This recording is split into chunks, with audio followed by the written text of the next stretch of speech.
Hello दोस्तों, आज ज्ञान बिंदु जीके जीएस एकेडमी का भारतीय राजस्व राज्य व्यवस्था का सब्जेक्टिव देखने वाले हैं।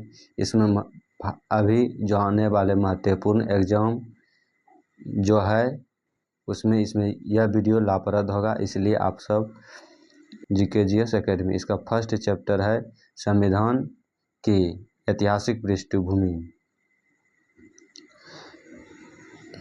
कह रहा है कि 1600 ईस्वी में ब्रिटिश ईस्ट इंडिया कंपनी की स्थापना हुई। इस समय ब्रिटेन की महारानी चार्ल्स एलिजाबेथ प्रथम थी, जिन्होंने कंपनी को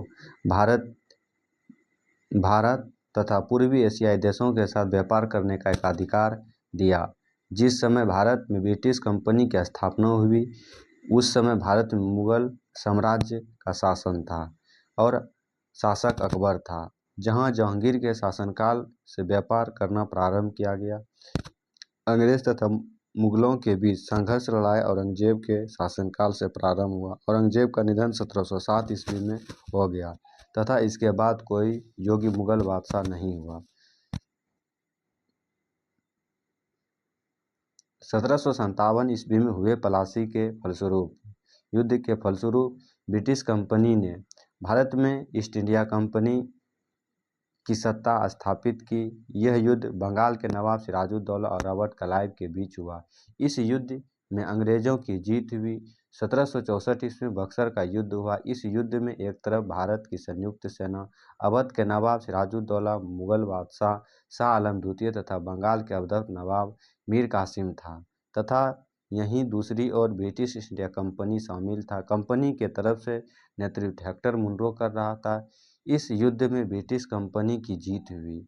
इस युद्ध की समाप्ति 1765 के इलाहाबाद के संधि के तहत हुआ। इस संधि के तहत कंपनी को बिहार, बंगाल तथा उड़ीसा के क्षेत्र में कर वसूलने का अधिकार अर्थात कंपनी को दीवानी अधिकार प्राप्त हुआ। 1771 ईस्वी जाते जाते कंपनी बंगाल की सत्ता समाप्त कर अपने नियंत्रण में कर लिया, जिस कारण ब्रिटिश संसद ने ब्रिटिश ईस्ट इंडिया कंपनी को अपने नियंत्रण में लाने हेतु सन 1773 में प्रथम रेगुलेटिंग एक्ट पारित किया। अब कह रहा है 1773 का रेगुलेटिंग एक्ट कह रहा है कि इस एक्ट के पारित होने के समय ब्रिटेन का प्रधानमंत्री लॉर्ड नॉर्थ था। इस एक्ट की प्रमुख विशेषताएं निम्न है। इस अधिनियम द्वारा बंगाल के गवर्नर का पदनाम बदलकर बंगाल का गवर्नर जनरल किया गया। बंगाल का प्रथम governor general Lord Warren Hastings थे। इस अधिनियम द्वारा तहत मद्रास एवं मुंबई के गवर्नर बंगाल के गवर्नर जनरल के अधीन हो गए, जबकि पहले सभी प्रेसिडेंसियों के गवर्नर एक दूसरे से अलग थे। इस अधिनियम के अंतर्गत कलकत्ता में 1974 में उच्च न्यायालय की स्थापना की गई, जिसमें एक मुख्य न्यायाधीश, 3 अन्य न्यायाधीश थे। मुख्य न्यायाधीश में सर एलिजा एम्पे दूसरा था। अन्य न्यायाधीश में हार्डिंग, लिमेस्टर और चैम्बर्स। इसका शॉर्ट फॉर्म होता है काल, KAL, काल। काल में काल होता है। इसके अंतर्गत कंपनी के कर्मचारियों को निजी व्यापार करने तथा भारतीय लोगों से रिश्वत तथा उपहार लेने पर प्रतिबंध लगाया। इस अधिनियम के द्वारा ब्रिटिश सरकार कोर्ट ऑफ डायरेक्टर कंपनी की गवर्निंग बॉडी के माध्यम से कंपनी पर नियंत्रण सशक्त हो गया। इसने भारत में इसके राजस्व नीति और सैन्य मामले की जानकारी ब्रिटिश सरकार को देना आवश्यक कर दिया। 1773 के रेगुलेटिंग एक्ट इसलिए पारित किया गया ताकि भारत में ब्रिटिश शासन को बेहतर बनाने का प्रयास किया जाए, लेकिन इसमें भूल यह हो गई कि बंगाल के गवर्नर जनरल और कलकत्ता के सुप्रीम कोर्ट की शक्ति का सीमांकन नहीं किया गया। यही कारण है कि 1773 को प्रयास व भूल की संज्ञा दी गई। अब है 1881 का संशोधन अधिनियम। रेगुलेटिंग एक्ट 1773 की कमियों को दूर करने के लिए ब्रिटिश संसद ने अमेंडमेंटिंग एक्ट 1781 पारित किया, जिसे बंदोबस्त कानून, एक्ट ऑफ सेटलमेंट के नाम से जाना जाता है। इस एक्ट के तहत बंगाल के गवर्नर जनरल तथा कलकत्ता के उच्चतम न्यायालय का कार्य निर्धारण किया गया। इस कानून में राजस्व संबंधित मामले तथा राजस्व वसूली से जुड़े मामलों को भी सर्वोच्च न्यायालय के क्षेत्राधिकार के बाहर कर दिया गया। इस कानून द्वारा कलकत्ता के सभी निवासियों को सर्वोच्च न्यायालय के अधिकार क्षेत्र के अंतर्गत कर दिया गया। इस कानून द्वारा यह व्यवस्था की गई कि प्रांतीय न्यायालयों की appeal governor general in council के दायरे में न हो, बल्कि सर्वोच्च न्यायालय में। 1884 ईस्ट इंडिया एक्ट। यह एक्ट 1884 में इंग्लैंड के प्रधानमंत्री विलियम पिट के द्वारा पारित किया गया, जिस कारण इस अधिनियम को पिट्स इंडिया एक्ट भी कहा जाता है। इस एक्ट के तहत ब्रिटिश संसद ने ब्रिटिश कंपनी पर पूर्ण नियंत्रण स्थापित किया। पूर्ण नियंत्रण स्थापित करने के पश्चात लंदन में एक संस्था बोर्ड ऑफ कंट्रोलर की स्थापना की। इससे पूर्व एक संस्था बोर्ड ऑफ डायरेक्टर की स्थापना हो चुकी थी। बोर्ड ऑफ डायरेक्टर नामक संस्था के व्यापारिक मामले को देखता था, जबकि बोर्ड ऑफ कंट्रोलर कंपनी के राजनीतिक मामला को देखता था। ध्यान रहे कि 1784 पिट्स इंडिया एक्ट के तहत सिर्फ बोर्ड ऑफ कंट्रोलर की स्थापना हुई थी। इस एक्ट के तहत कंपनी द्वारा भारत में जीती गई क्षेत्र ब्रिटिश आधिपत्य का क्षेत्र कहा गया। पिट्स इंडिया एक्ट में संशोधन करने के लिए 1786 में एक एक्ट पारित किया गया, जिसे 1786 का एमेंडमेंट एक्ट कहा जाता है। 1786 के एमेंडमेंट एक्ट के तहत ब्रिटिश गवर्नर जनरलों को वीटो के विशेषाधिकार प्राप्त हुआ। 1784 के पिट्स इंडिया एक्ट के लागू होने के कारण बंगाल के governor general Lord Warren Hastings ने अपने पद से इस्तीफा दे दिया और लंदन वापस चले गए। इस एक्ट के तहत गवर्नर जनरल की परिषद की सदस्य संख्या 4 से घटकर 3 कर दिया गया तथा मुंबई और मद्रास की सरकार को बंगाल सरकार के अधीन कर दिया गया। वीटो लैटिन शब्द का भाषा है, जिसका शाब्दिक अर्थ रोकना होता है।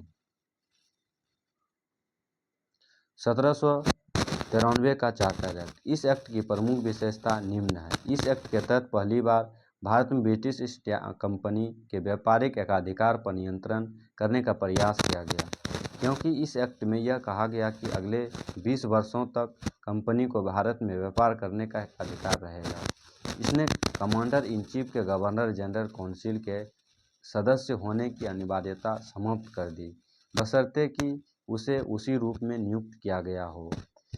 इसने व्यवस्था दी कि बोर्ड ऑफ कंट्रोलर के सदस्यों तथा उसके कर्मचारियों को भारतीय राजस्व में से ही भुगतान किया जाएगा। 1813 का चार्टर एक्ट। इस एक्ट की निम्नलिखित विशेषता है। इस एक्ट के तहत कंपनी के व्यापारिक एकाधिकार को आंशिक रूप से समाप्त किया गया।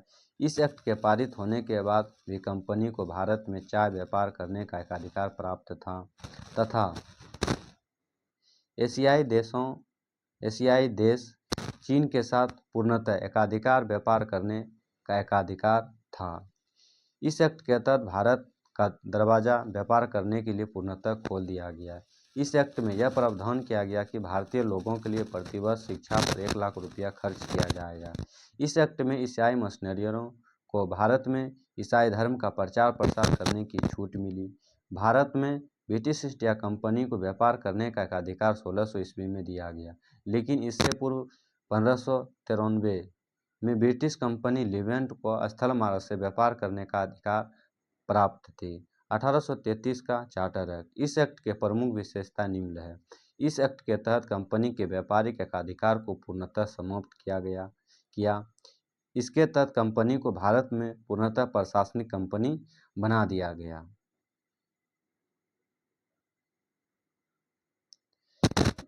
इस कानून के तहत कंपनी में होने वाले नियुक्त पर हो रहे भेदभाव पर प्रतिबंध लगा दिया गया। नियुक्त तथा नियोजन में भेदभाव रंग, धर्म तथा जाति के आधार पर होता था। इस अधिनियम ने कंपनी की सेवाओं में भारतीय लोगों को नियुक्त होने का अवसर प्रदान किया। इस एक्ट के तहत बंगाल के गवर्नर जनरल का पदनाम बदलकर भारत का गवर्नर जनरल किया गया। भारत का प्रथम governor general Lord William Bentinck थे। इस एक्ट के तहत दास प्रथा को अवैध घोषित किया गया, लेकिन ध्यान रहे कि दास प्रथा का 1843 के अधिनियम के धारा 5 के तहत हुआ। अंग प्रसाद विवाद को सुलझाने के लिए 1834 में मैकाले आयोग का गठन किया गया। इस आयोग ने जो सिफारिश दी उस आधार पर 1835 ईस्वी में भारत में शिक्षा का माध्यम अंग्रेजी को बनाया गया। भारत में सुशासन कायम करने को लेकर 1834 में लॉर्ड मैकाले की अध्यक्षता में प्रथम विधि आयोग का गठन किया गया। 1853 का चार्टर एक्ट। इस एक्ट की प्रमुख विशेषता निम्न है। सिविल सेवकों को की नियुक्ति हेतु प्रतियोगिता परीक्षा का आयोजन किया गया।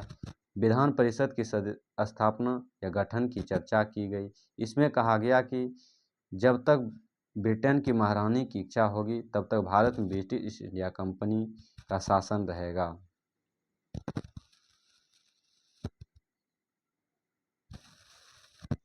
भारत में सिविल सेवा का जनक लॉर्ड कॉर्नवालिस को माना जाता है। विश्व में सर्वप्रथम प्रतियोगिता परीक्षा का आयोजन करने वाला प्रथम देश चीन था। 1857 में जब सिपाही विद्रोह हुआ था तो उस समय भारत में ब्रिटिश ईस्ट इंडिया कंपनी का शासन था। 1857 का विद्रोह यह साबित कर दिया कि ब्रिटिश ईस्ट इंडिया कंपनी से भारत का शासन संभल नहीं रहा है।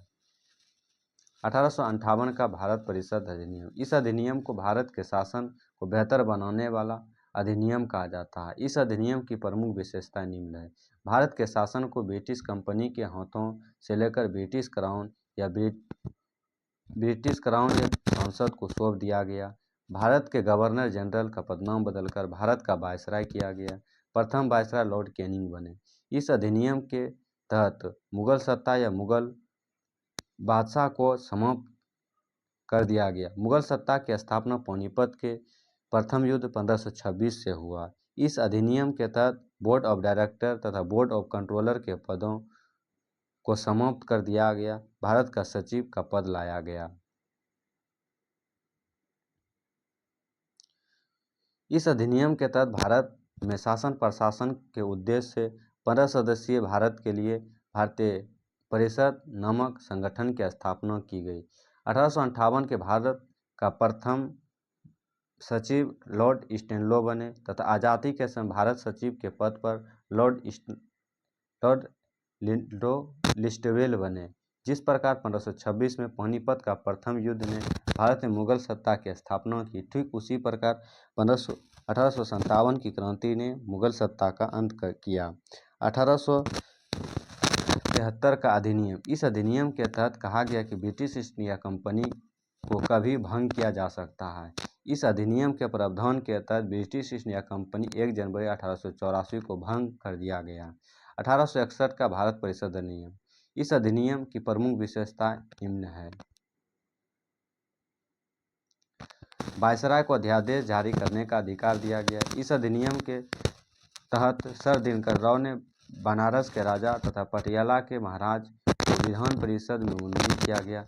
इस अधिनियम के तहत भारत में मंडलीय व्यवस्था या पोर्टफोलियो प्रणाली या सब विभागीय प्रणाली की स्थापना की शुरुआत की हुई थी। इस अधिनियम के तहत बंगाल में 1862, उत्तरी पश्चिमी प्रांत में 1866 तथा पंजाब में 1897 में विधान परिषद का गठन किया गया। 1892 का भारत परिषद अधिनियम। 1885 कांग्रेस नामक संस्था की स्थापना हुई। कांग्रेस के दबाव में आकर ही अंग्रेज ने 1892 का भारत परिषद अधिनियम पारित किया। इस अधिनियम की प्रमुख विशेषता निम्नलिखित है। अप्रत्यक्ष चुनाव प्रणाली की शुरुआत हुई। विधान परिषद के सदस्यों को प्रश्न पूछने का अधिकार दिया गया। विधान परिषद के सदस्यों को बोलने का अधिकार दिया गया, लेकिन मतदान करने का अधिकार नहीं दिया गया।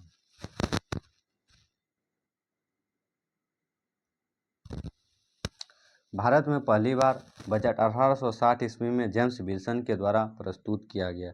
भारत में पहली बार बजट 1860 में पेश किया गया। सर्वप्रथम जेम्स विल्सन ने नया बजट पेश किया। इस दौरान ही पहली बार भारत में आयकर को लागू किया। 1892 के भारत परिषद अधिनियम के तहत विधान परिषद के बजट पारित करने का अधिकार दिया गया। 1919 का भारत शासन अधिनियम के तहत केंद्रीय बजट को राज्य बजट से अलग कर दिया गया। 1909 का भारत शासन अधिनियम। इस अधिनियम को मार्ले मिंटो का अधिनियम कहा जाता है, क्योंकि इस अधिनियम को पारित करवाने में भारत का सचिव लॉर्ड मार्ले तथा भारतीय वायसराय लॉर्ड मिंटो के द्वारा योगदान था। इस अधिनियम के पारित होने के समय ब्रिटेन की प्रधानमंत्री HN इक्विस लेबर पार्टी उदारवादी दल से थे। इस अधिनियम की प्रमुख विशेषता निम्न है, लेकिन इससे पहले इस अधिनियम ने भारत में सांप्रदायिक निर्वाचन प्रणाली की शुरुआत की, जिस कारण महात्मा गांधी तथा के.एम. मुंशी जैसे नेताओं ने इस अधिनियम की आलोचना किया। महात्मा गांधी ने 1919 के भारत शासन अधिनियम को भारत के लोकतंत्र को सर्वनाश करने वाला अधिनियम बताया। के मुंशी ने कहा कि भारत शासन अधिनियम 1919 ने भारत में उभरे लोकतंत्र का गला घोट दिया। लॉर्ड मिंटो और मार्ले को खत लिखते हुए अधिनियम के विषय में कहा कि हम लोगों ने नाक के मुंह में दांत बो दिया। मुसलमानों को पृथक निर्वाचन करने का अधिकार दिया गया। वायसराय के कार्यकारिणी परिषद में एक भारतीय सदस्य को शामिल किया गया। कार्यकारिणी परिषद में शामिल होने वाला प्रथम भारतीय सर सत्येंद्र प्रसाद सिन्हा हुए। इस अधिनियम के तहत विधान परिषद के सदस्यों को पूरक प्रश्न पूछने का अधिकार दिया गया। इस अधिनियम के तहत विधान परिषद के सदस्यों को बजट पर मतदान करने का अधिकार दिया गया। 1919 का भारत शासन अधिनियम।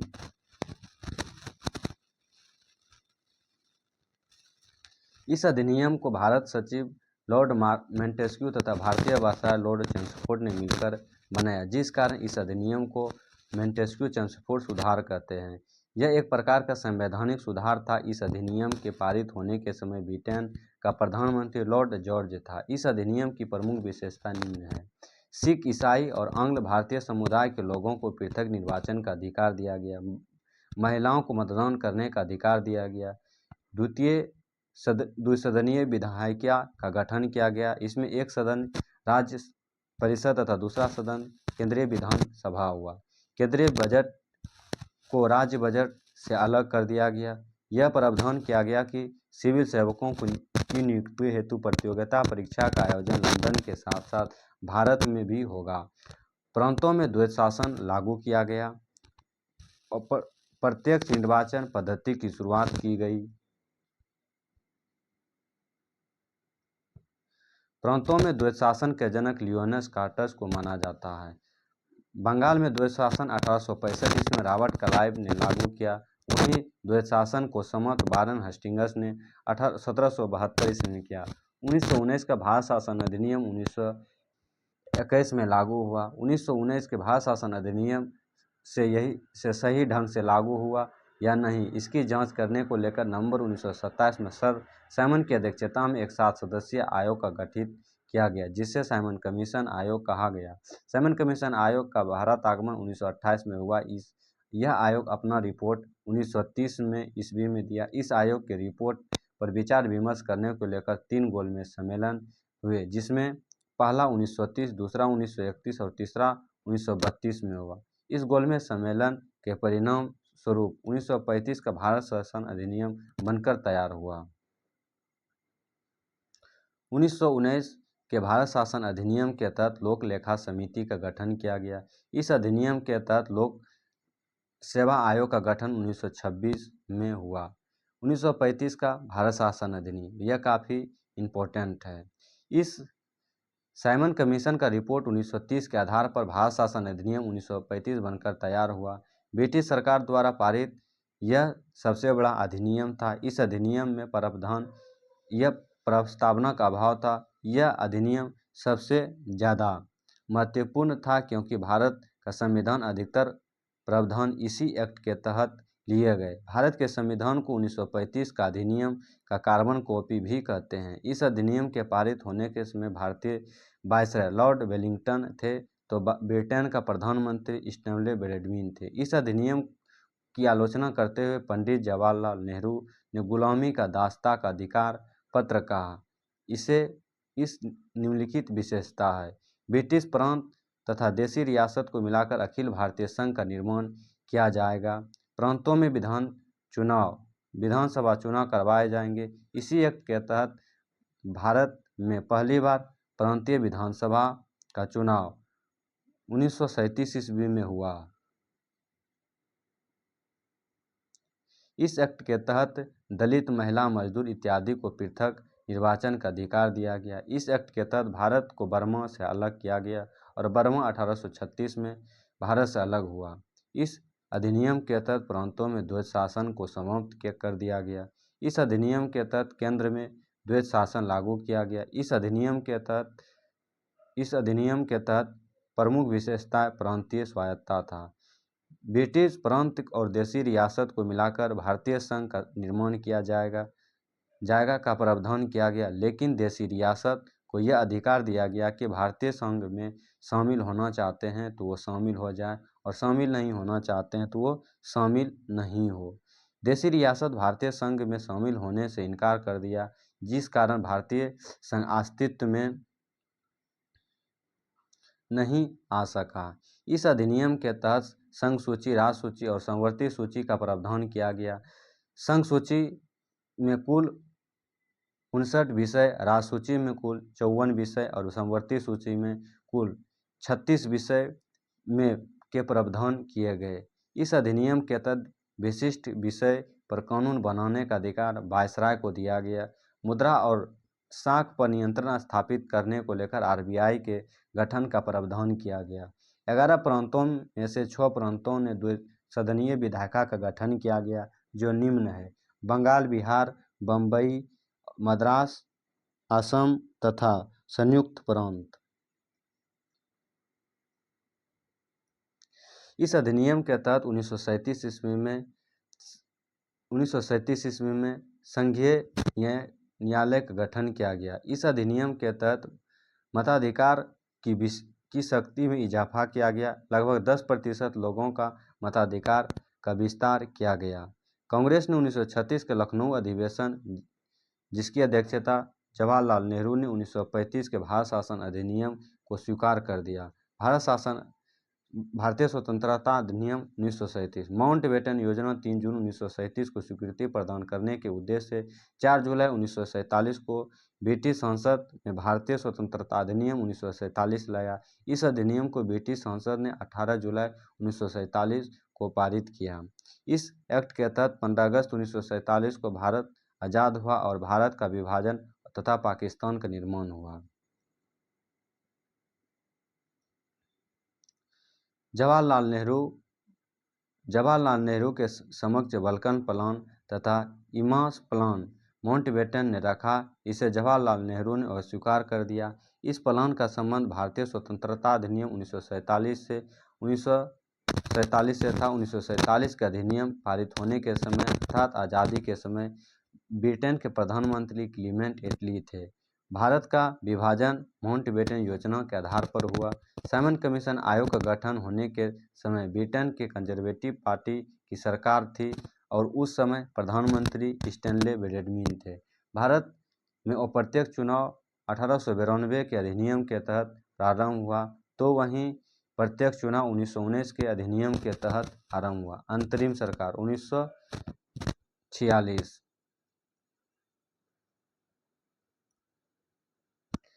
जवाहरलाल नेहरू परिषद के उपाध्यक्ष, राष्ट्रमंडल संबंध तथा विदेशी मामले।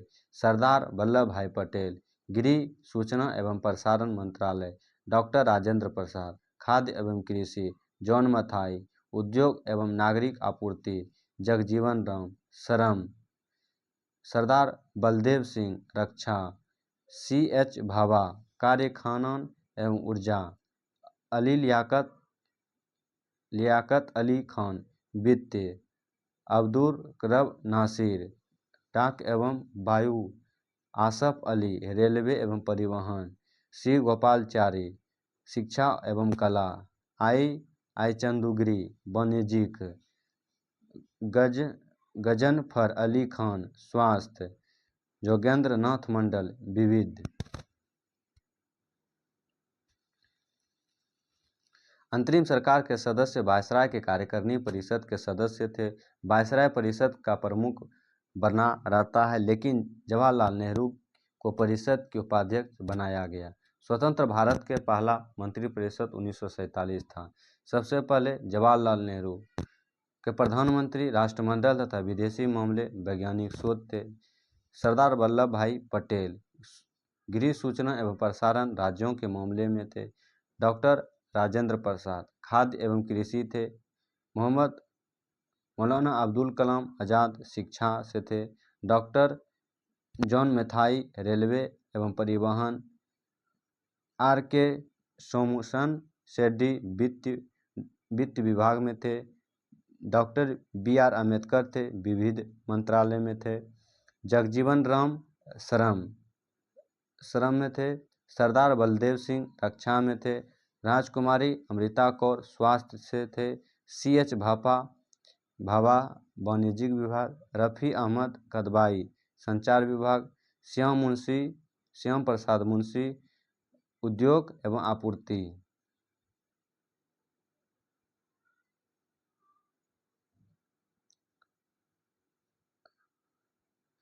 नहर विष्णु गाडीगल कार्य खनन एवं ऊर्जा। अब है महत्वपूर्ण तथ्य। मुगल बादशाह आलम ने 1764 में बक्सर की लड़ाई के विजय प्राप्त करने के लिए ब्रिटिश ईस्ट इंडिया कंपनी को भारत में दीवानी अधिकार दिया। इसे ब्रिटिश संसद में तत्कालीन प्रधानमंत्री विलियम पिट द्वारा पुनः स्थापित किया गया। उस समय कंपनी की सिविल सेवाएं दो तरह की होती थी: प्रतिद्वंद्वीवाद सिविल सेवाएं, उच्च सिविल सेवाएं और गैर संबंधित सेवाएं। निम्न सेवाएं पहली कंपनी के कानूनी द्वारा निर्मित हुई, जबकि दूसरी अन्य तरह से। बजट की व्यवस्था को ब्रिटिशकालीन भारत में 1860 में शुरू हुआ। घोषणा ने स्थापित किया कि ब्रिटिश शासन के सरकार, नीति प्रशासन की प्रत्येक शाखा में भारत की भागीदारी बढ़ाना और स्वशासन संस्थाओं का क्रमिक विकास करने की थी, ताकि ब्रिटिश सरकार साम्राज्य के आंतरिक भाग के रूप में भारतीय उत्तरादायी सरकार की प्रगतिशील प्राप्ति की जा। भारत में उच्च नागरिक सेवाएं 1923 से 24 द्वारा ली आयोग की सिफारिशें पर किया गया। भारतीय स्वतंत्रता अध्यादेश को ब्रिटिश संसद ने 4 जुलाई 1947 को पेश किया और 18 जुलाई 1947 में 18 जुलाई 1947 को इसे राजशाही की संस्तुति मिली और यह अधिनियम 15 अगस्त 1947 से लागू हुआ। दो राज्यों की भी सीमाओं का निर्धारण रेडक्लिफ की अध्यक्षता वाले सीमा आयोग ने किया। पाकिस्तान में पश्चिमी पंजाब, सिंध में बलूचिस्तान, पूर्वी बंगाल, उत्तरी पश्चिम सीमा क्षेत्र एवं असम का सिलहट जिला शामिल किया गया। उत्तरी पश्चिमी सीमांत क्षेत्र सिलहट में अध्यादेश पाकिस्तान के पक्ष में था। Thank you. अगर आपको यह वीडियो हेल्पफुल लगा हो तो प्लीज़ लाइक और सब्सक्राइब करें।